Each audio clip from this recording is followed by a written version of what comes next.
Hello, everyone, and welcome to episode number 64 of JustDario Cigar Time. I'm recording this weekly episode after another shameful event. Allow me this word, please. Shameful, because there is no better way to describe it in the silver market. Let me summarize first what happened. Let me provide once again striking evidence that the 10% crash that out of the blue unfolded yesterday, Thursday, the 12th of February, during US trading hours was once again completely engineered, while in the real world, silver becomes scarcer and scarcer overall. Before we continue, don't forget to like the video, subscribe to my channel, and turn on the notifications if you don't want to miss out on future updates. Let's start, first of all, by describing what happened. Exactly at 11 a.m. Eastern Time, something very awkward began. Slow at first, and then, boom!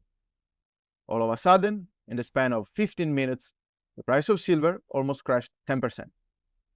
Allow me a comment here, and I hope everyone believes it's a fair comment. Do we all agree that if the price of any security, commodity, goods, or whatever crashes, it means there are more sellers than willing buyers? If that is the case, how would you explain what you see on screen right now? What you see in front of you is the chart of the SLV shares ETF. You can see the volumes, and you can also see the net volumes. That's where the price manipulation becomes evident, because overall, you can quickly observe that in reality, there is no outright selling, but a rage of buy and sell transactions that carry on till the end of the day, only resulting overall in a net 2 million SLV shares net sold. That is a negligible amount that cannot justify such a crash. In jargon, that type of trading price behavior and volumes behavior, more often than not, is associated with an illegal trading practice. It is called wash trading. What is wash trading exactly? In simple terms, wash trading is when a trader or a trading bank buys and sells to himself. And of course, what is the purpose of doing that? Well, drive the price direction of the security in one direction or another. Simple as that. What you just saw is a glaring example of wash trading. At this point, I believe there might be some people saying, hold on a second, maybe that's not wash trading on SLV. Maybe that is just the result of market making because silver price crashed elsewhere. All right, SLV crash might have been triggered by something else. Okay, sure. What else was trading at that time? Because we know that exactly at that time of the day, the LBMA operations are winding down. So what exactly was trading at that time? Well, silver futures at the COMEX. Okay, shall we take a look at that as well? As you can see in this second chart, not only in those 15 minutes of time, there wasn't any particular selling activity to justify that crash. But what actually happened is that on silver futures, there were virtually no volumes at all. Zero. And here again, you can observe how the net volumes effectively have been broadly neutral, with one exception, a very big spike in, So there is a big buy a few minutes before the COMEX price benchmark settlement during the day. I don't want to speculate much about that because it's a very small volume. And frankly, I would struggle to believe that such a move was engineered only to cover 1,000 futures contract naked short position. Allow me another comment now. Several hours before all of this I described happened, I actually posted this you can see on screen. And that's what I say. I warned everyone. volumes in the silver market remain ultra low. Whatever price you see on screens is basically fictional at this point. And then, here we go. Several hours later, out of the blue, a flash crash in silver unfolds. Because banksters want everyone to believe that the price of silver is suddenly 10% lower. Then, a few hours later, we get a new report from COMEX physical inventories. And shockingly, the report says that 5 million ounces of physical silver have been taken out from the registered inventories, which are now down to 93 million ounces, against still over 300 million ounces equivalent of silver in futures contracts that will begin to settle in 2 weeks. With a very high chance that all the open interest that is still sticking there wants physical delivery. All this just in 2 weeks. Furthermore, this happened on top of what occurred a couple of days ago, confirming again how acute is the shortage of physical silver in the real world. On Wednesday, the Shanghai Futures Exchange, incredibly and very surprisingly, decided to take actions, not only against price manipulators, but also to protect itself and its clients that are transacting in futures contracts, because they need to truly hedge their silver exposures, either because they need to find more or because they have to cover mining operations connected to the physical world. So, what the Shanghai Futures Exchange effectively did was, starting from the last trading day of February, whoever does not have allocated quota specifically for hedging purposes is going to see all its claims for the front-end contracts on silver futures being driven down all the way to 0. Period.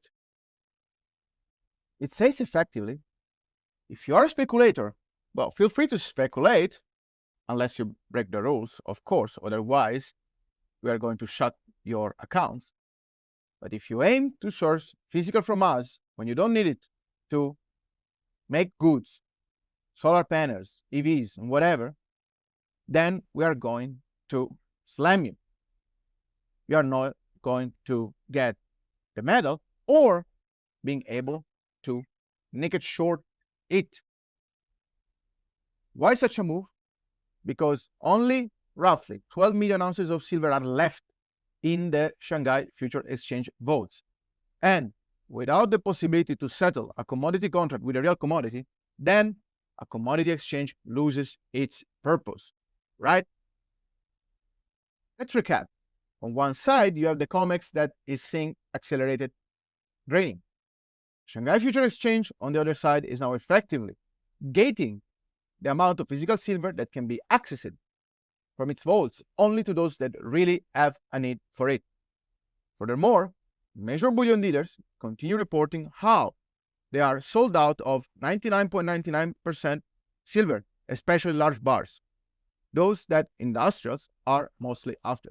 And yet, here we are, talking about a price that is completely disconnected from what everything the data coming in from the real world continues to say. How to interpret this? Are the bullion banks so desperate to check out any possible longs they can before they will ultimately be forced to raise the white flag and allow the silver price to adjust to the level where, at last, the real supply and demand for the metal reach equilibrium? Is the total amount of naked shorts in the silver market much greater than the one we can already observe from the objective data in front of everyone's eyes, showing the big discrepancy between what's left in the exchange's vaults and the total amount of open interest in the market? Is the whole situation of the bullion banks even more critical than what we can tell from the outside? As I wanted to signal with the title of this podcast, Silver, Final Countdown, it's not only a reference to the movie Rocky IV, where Sylvester Stallone trains hard to prepare for the ultimate fight of his career, but also a reference to what's coming in 2 weeks. In 2 weeks, either these banksters find a ton of physical silver to settle future contracts, both on the COMEX and on other venues, or the price flies through the roof to unlock that supply of physical silver. destroy demand at higher prices, and ultimately rebalance demand and supply. This year again, there is going to be a massive shortage of silver due to the fast and increasing demand compared to the very inelastic supply of silver, while extra supply left above the ground to compensate that is now nearly exhausted. Banksters can manipulate the paper price of silver as much as they want, but this illusion won't change the dynamics in the real world at all. Well, there is one last alternative. In 2 weeks, the COMEX is going to bust, force cash settlement, and ultimately stop being a commodities exchange. Frankly, an alternative I see as very unlikely to unfold because in that case, the COMEX and banksters' interests won't be aligned anymore. There are not many options out there. They can keep the price at this level. They can continue playing these games, but then what's the point of breaking the whole system beyond repair? Paradoxically, not even the banksters will benefit from that because what has been a very profitable line of business for decades will cease to exist. Is the COMEX willing to default, declare force majeure, and kill its purpose as an exchange to save the bullion banks that will continue to pretend this is the price of silver against anything that is happening in the real world? Or, as I wrote in my article on Monday, what's going to happen all of a sudden is an event similar to what happened to nickel market in 2022, when in 48 hours the price skyrocketed 300%. Or to what happened to the Volkswagen shares in 2008, when in 24 hours the price jumped 5 times because there were so many shorts on Volkswagen that did not realize they were cornered by Porsche, that was buying more than 70% of the real Volkswagen shares, while the shorts were busy crashing the price over 50%, as you can see. Is the same going to happen with silver? Let me be clear. This potential catastrophic repricing is not what I'm saying. This is what the data are screaming. The physical squeeze is intensifying. Shorts are trapped, and they cannot get out without cheating to an extreme like they just did. If they continue, can ultimately implode the paper market and send back silver transactions decades, completely broken, completely OTC, with all possible consequences to corporate and supply chains that won't have a reliable and generally recognized price reference to transact anymore. This is effectively where we are today. And here is where I want to conclude, hoping that this update has been helpful. Again, as I keep saying, be very careful of this market because when the liquidity is so low, volatility can really spike all of a sudden and be really hard to deal with, especially next week when China trading is going to be closed. Liquidity will be so low that crazy things can happen to silver in one direction or another. Be conscious of what you're doing. Do your own research. And as I said, position accordingly as it fits you. Don't chase narratives. Thanks a lot for listening to my podcast today, for following me on X, on Instagram, for reading my research on JustDario.com. I wish everyone a nice weekend.